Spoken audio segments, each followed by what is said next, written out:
edhe për Komisionin e Kulturës, Turizmit dhe Diasporës. Eva, çfarë të pëlqeu dhe çfarë nuk të pëlqeu te reagimi i drejtuesve të trashëgimisë sonë historike? Në fakt, nuk jam më kot e shqetësuar se unë merrem, kam punë të përditshme, merrem me projekte për trashëgimin dhe jo vetëm kaq, merrem dhe me turizmin e qëndrueshëm, që është kaq e lidhur, pra ne nuk mund të bëjmë turizëm të qëndrueshëm pa turizmin kulturor, që është turizmi numër 1 dhe jo turizmi plazheve tjera. Ajo që unë shoh një reagim sporadik shpeshherë në këto komisione nga opozita, por që ngelen aty dhe nuk shoh më tej, nuk e di, debate, amendamente, të çdo lloj dokumenti që shkon në parlament. Ka një, për të mbështetur ato që tha Uroni, unë do thoja që ka një padëshirë për të marrë në trashëgimin kulturore. Mjaft të shohim Tiranën, çfarë po ndodh, të shohim Muzeun Historik Kombëtar, pra Tirana pothuajse pa asnjë aset kulturor, se s'mund t'i çojmë turistët direkt tek Bunkarti. Dhe ajo që më shqetëson mua më shumë në të gjithë këtë rrënim që po i bëhet trashëgimisë kulturore është edukimi i brezave të rinj, pasi tek ai muze, se mund të thonë që do bëj një muze shumë të bukur në 2030, po tek ai muze shkonin minimalisht 3 herë nxënësit e një brezi. Pra, që nga fillorja shkonte përsëri në të mesme, shkonte përsëri në disa herë, pra. Ndërkohë që kjo tashmë mungon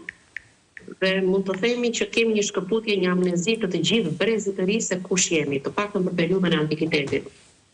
Kështu që unë nuk di nga tani me këtë histori ku jemi tani, por vëre se që nga veriu e deri në jug ka një tendencë për ta shkatëruar trashëgimin, po e them me fjalë më të ashpra, sepse çdo lloj tentative që bëhet apo çdo zë nuk përfillet fare,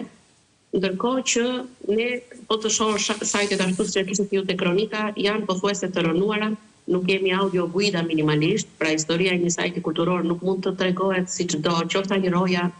që është për shembull në Labovën e Kryqit që përmendët juve, apo në Bazilikën e Linit, nuk mund ta thojë ai roja i fshatit që e thrasim e presim derisa të vita hapi derën, por duhet të jenë të shkruara mirë nëpër tabela anglisht dhe të jenë mundësisht edhe me një audio guide që janë shumë minimale dhe njerëzit t'i vinë t'i vendosin në kupjet në vesh dhe ta dëgjojnë vetë historinë. Sa larg jemi në thonjza nga utopia juaj, zënë Kushova, si në kohë si në lek? Po të shikosh lek i madh qarkullon në Shqipëri, po të shikosh gjithë të godina, Gradacela dhe të mos hidhet një lek për një muze, ose po të bësh re më përpara ngrihen kulla se sa po ngrihet teatri. Pra, unë shoh që nuk është prioritet fare kultura, madje është e kundërta, me ç'po shohim. Bëhen strategji, ne si shoqëri civile kontribuojmë në çdo strategji, duhet bërë kështu, duhet bërë kështu. Idhet ajo strategji në kosh, hapet loja për një strategji tjetër e të tjera dhe nuk e di, pra, unë shoh një mungesë dëshire jo se nuk ka të ardhura, jo se nuk ka fonde. Mjaft edhe me gjithë këtë dashuri atë vetarie që është në diasporë, mjaft të thuash që do bëhet, ku e di unë, një gjë, do restaurohet kjo dhe duhen fonde, jam e sigurt që plot shqiptar tashmë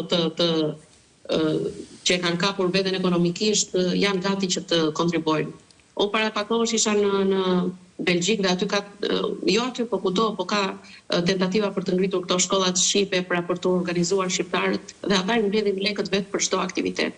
Dhe ka një kontribut jashtëzakonshëm. Pra unë them që për çështje kombëtare, nëse do rritet vetëdia ashtu siç duhet, jam e sigurt që lekët gjenden të bëhen 10 muzeume.